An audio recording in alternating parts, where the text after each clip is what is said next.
అదే RTV app వార్తల్ని క్షణాల్లో చదివే అవకాశం ఉంటుంది. ఒక న్యూస్ పేపర్, ఒక టెలివిజన్ ఛానల్ మీ చేతుల్లో ఎప్పుడు ఉంటాయి. శివరాత్రి మహాశివరాత్రిని పురస్కరించుకొని మడకశిర అంటే సత్యసాయి జిల్లా అంతర్భాగమైనటువంటి మడకశిర ప్రాంతంలో ఉన్నటువంటి హేమావతి ఈ క్షేత్రం సిద్ధేశ్వరుడి యొక్క సిద్ధమైన క్షేత్రంగా పిలువబడుతుంది.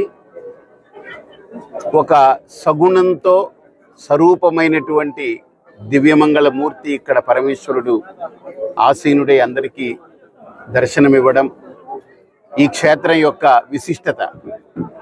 ప్రత్యేకించి శివరాత్రి అయిపోయినటువంటి ఈ రెండో రోజు అంటే అమావాస్య నాడు అగ్నిగుండం అనేటువంటిది చాలా అతి ప్రాచీనంగా ఇక్కడ ఎంతో వైభవంగా జరుగుతూ వస్తుంది. ఈ క్షేత్రాన్ని ఈరోజు ప్రత్యేకించి అమావాస్య నాడు దర్శించుకోవడం చాలా విశేషమైనటువంటి సుదినం. ఈరోజు సుమారు లక్షల మంది భక్తులు ఇక్కడికి విచ్చేసి ఎంతో భక్తితో విచ్చేస్తారు. ఎక్కడెక్కడి నుంచి వస్తారు వారందరికీ కూడా దేవాలయ సిబ్బంది కానీ, ఇక్కడ ఉన్నటువంటి పాలక మండలి కానీ, అలాగనే ఇక్కడ ఉన్నటువంటి ఎంపీటీసీ, ఇతరత్ర అన్ని రకాల వర్గాలకు సంబంధించినటువంటి వాళ్ళందరూ కూడా యథోచితమైనటువంటి యథాశక్తి అద్భుతమైనటువంటి ఏర్పాట్లు నిర్వహించి చేస్తున్నారు.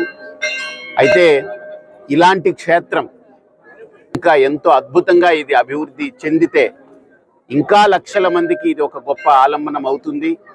త్వరలో ఈ ప్రాంతమంతా సుభిక్షం అవుతుందని మనస్ఫూర్తిగా కోరుకుంటూ సిద్ధేశ్వర స్వామి యొక్క అనుగ్రహం అందరిపై ఉండాలని, ఒక దివ్యధామంగా పేరుగాంచాలని మనస్ఫూర్తిగా కోరుకుంటున్నాను. శ్రీక్షేత్ర హేమావతి క్షేత్రం అంటే 7వ శతాబ్దం నాటిది.